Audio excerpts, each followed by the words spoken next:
നിലമ്പൂർ ടൗണിന് സമീപം ജനവാസ മേഖലയിൽ കാട്ടാന ഇറങ്ങിയ ഭാഗങ്ങളിൽ CPIM നേതാക്കൾ സന്ദർശിച്ചു. കാട്ടാന നിലമ്പൂർ കോപ്പറേറ്റീവ് കോളേജിന്റെ കമ്പിവേലിയും തകർത്തിട്ടുണ്ട്.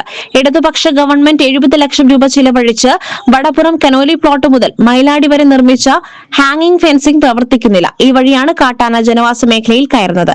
നിലമ്പൂർ നഗരസഭ ഫെൻസിംഗ് സ്ഥാപിച്ച സ്ഥലങ്ങളിൽ ഫെൻസിംഗ് പ്രവർത്തനം കാര്യക്ഷമമായി പ്രവർത്തിക്കുന്നുണ്ടോ എന്ന് അവലോകന യോഗം നടത്തുവാൻ പോലും തയ്യാറാകുന്നില്ല.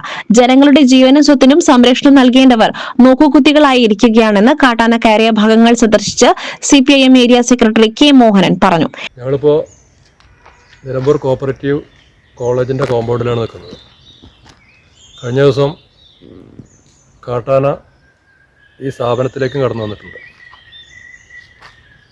നിലമ്പൂർ പട്ടണത്തിൽ സ്ഥിതി ചെയ്യുന്ന ഈ സ്ഥാപനത്തിലേക്ക് വരെ വന്യമൃഗങ്ങൾ കടന്നു വരുന്ന ഒരു സാഹചര്യം ഇപ്പോൾ നിലനിൽക്കുകയാണ്. ഇതിൻ്റെ ഭാഗമായി ഇവിടെ സ്ഥാപിച്ചിട്ടുള്ള കമ്പിവേലി ഉൾപ്പെടെ തകർത്തുകൊണ്ടാണ് ആന ഈ കോമ്പൗണ്ടിൽ കടന്നിട്ടുള്ളത്.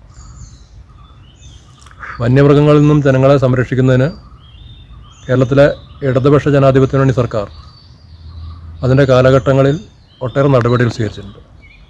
അതിൻ്റെ ഭാഗമായി ആരവല്ലിക്കാവ് തുടങ്ങി ഇതിൻ്റെ വന്യമൃഗ കാടും നാടും തമ്മിൽ വേർതിരിക്കുന്ന റവന്യൂ ഭൂമിയിലടക്കം ഏറെക്കുറെ 70 ലക്ഷത്തോളം രൂപ മുടക്കി ഹാങ്ങിങ് ഫെൻസിങ് നടത്തിയതാണ്. അത് പരിപാലിക്കുന്നതിൽ വന്നിട്ടുള്ള വീഴ്ച വനത്തിൽ നിന്നും ആന ഇങ്ങോട്ട് കയറുന്നതിന് കാരണമായിട്ടുണ്ട് എന്നത് പരിശോധനയ്ക്ക് വിധേയമാക്കേണ്ടതാണ്.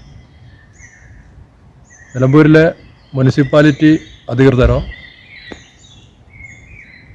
അതുമായി ബന്ധപ്പെട്ടുകൊണ്ടുള്ള മറ്റു ആളുകളോ ഈ ഹാങ്ങിങ് ഫെൻസിൻ്റെ പരിപാലനം കൃത്യമായി നടത്താത്തത് കൊണ്ട് ഇപ്പോൾ വള്ളിയും കാടും കയറി ആ ഫെൻസിങ് തകരാറിലായതിൻ്റെ ഭാഗമായി കൂടിയാണ് ആനപ്പോൾ ഈ നാട്ടിലേക്ക് ഇറങ്ങിയിട്ടുള്ളത്.